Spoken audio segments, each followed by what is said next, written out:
Good evening, I'm Tim Johnson, and welcome to the Tim Johnson Show. Today I have two amazing guests on my show. Here to present themselves are Mr. Piaget. Mr. Vygotsky. Okay then. Mr. Piaget, Yes. how do you look at knowledge being constructed? Well, I think that knowledge is constructed by using a schema. A schema is like a map that you put in your mind.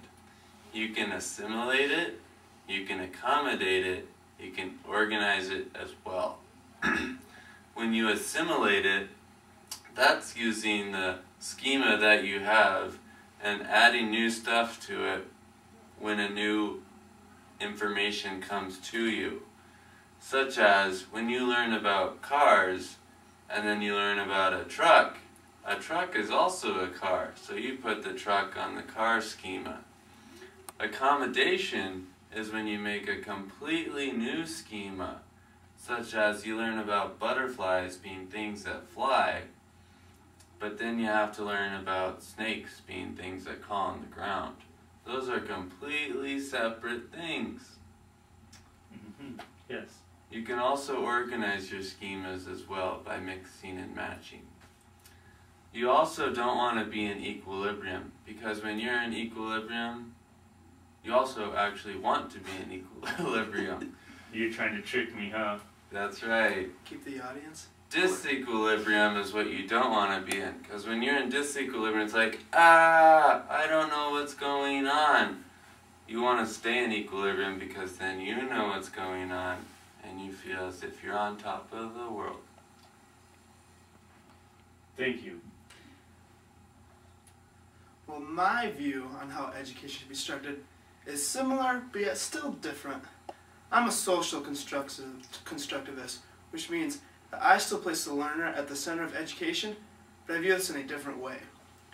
My theory involves the zone of proximal development and scaffolding.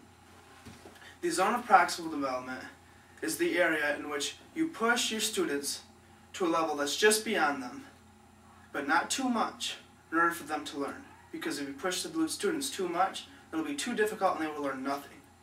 The opposite end of that is if you don't push them enough and you only give them easy stuff. Then they're just learning what they already know, and therefore actually not learning at all. Okay.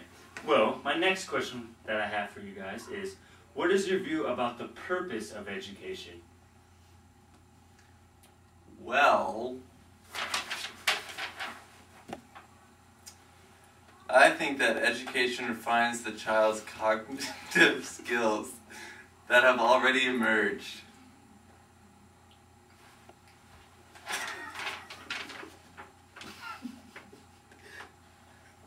I also think education plays a central role. It helps children learn the tools of the culture. And also I think education should be something that's also social, not just to learn the stuff. You need to be able to interact with other students and peers in order to learn more effectively.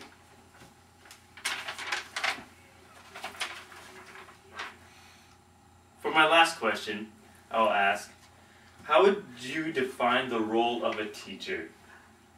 I think the teacher is like a guide that helps you on the path of knowledge. Have you been on the path of knowledge? Yes, I'm always on the path of knowledge. Are you on the path of knowledge? I hope so. We all hope. The teacher also provides support for the child to explore the world and discover new knowledge.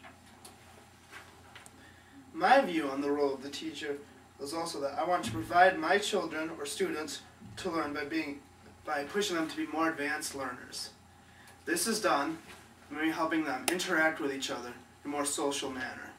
For example, I want students, with the help of an advanced learner such as a parent or maybe a fellow friend or some type of other person, then using those two, they can learn and continue to grow in their education. Well, I want to thank you guys for coming on my show. And for my audience out there, stay classy.